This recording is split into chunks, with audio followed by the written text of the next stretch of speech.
what can a person do to support themselves to sleep at night, right? Um, there is so much. First off, let's look at why.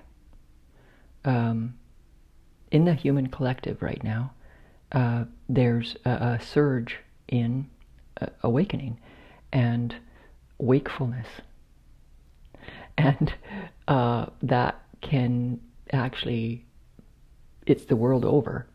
So it's an actual energy of waking up, which is different than sleeping.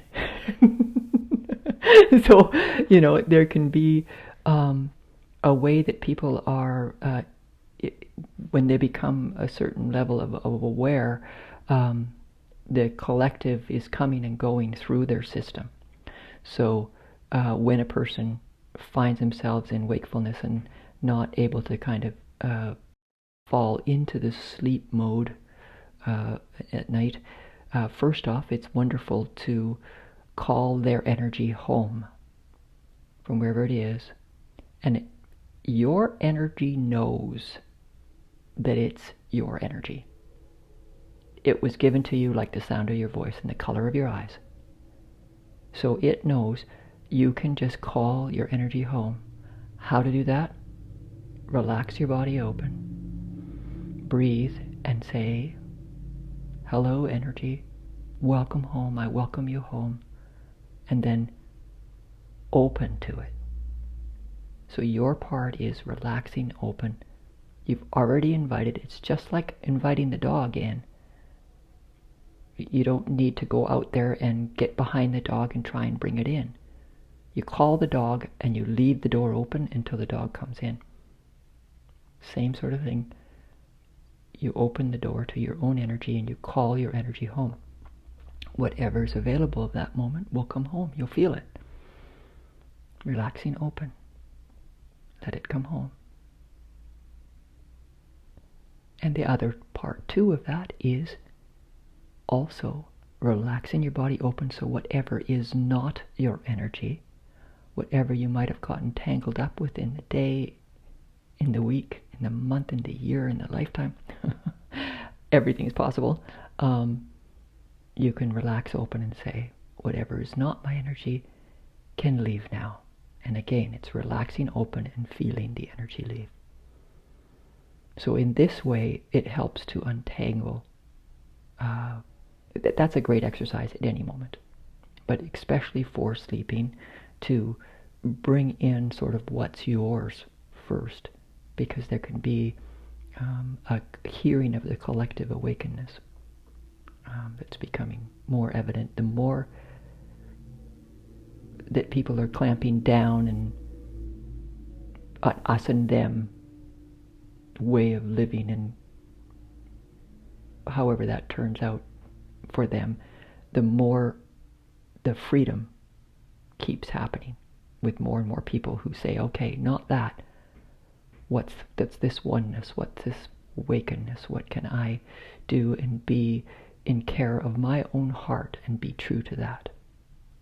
So as more people are waking up, it becomes more and more evident. There's evidence of what is not waking up, and those people who are not ready yet, the fear actually gets stronger, the adrenaline, the anxiety, all of that. So it becomes more of a collective situation. We aren't separate.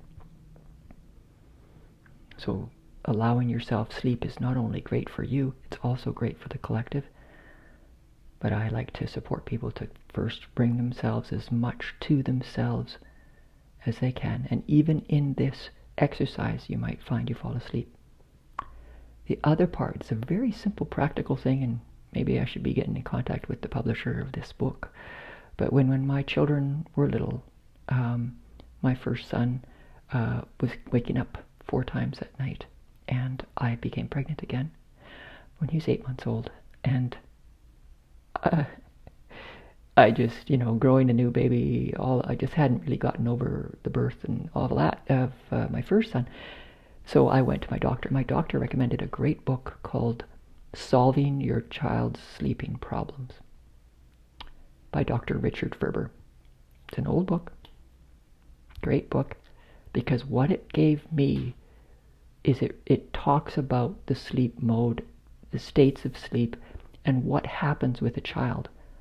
And so if people who have trouble sleeping were not supported to learn to sleep on their own, to give themselves sleep, if they were given some sort of prop like a bottle, a breast, white noise, TV, somebody holding them and soothing them off to sleep, those are props.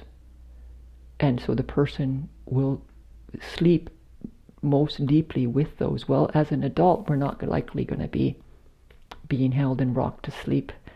And then when we wake up at night, and whatever that is, there's an effect that we come in and out and come up to the surface. And it won't feel safe for the child, because when the child went to sleep, they were with a bottle, or they were with some sort of soothing something other than themselves. So both my sons, once I got the book and went through the very, very hard part of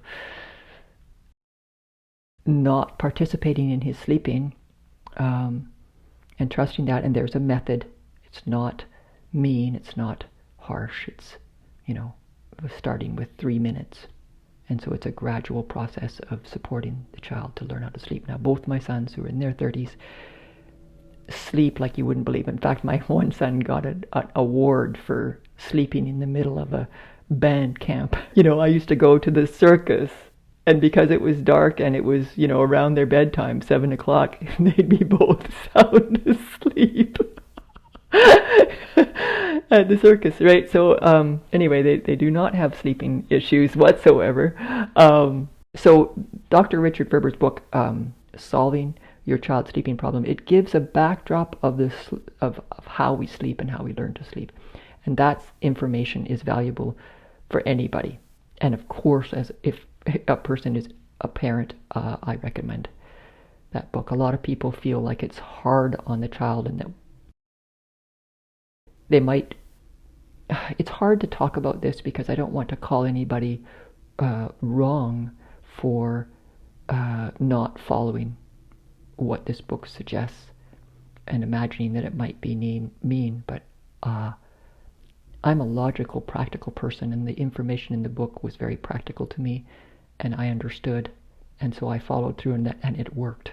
So that was one of the most loving things I could have given my son. Sleep.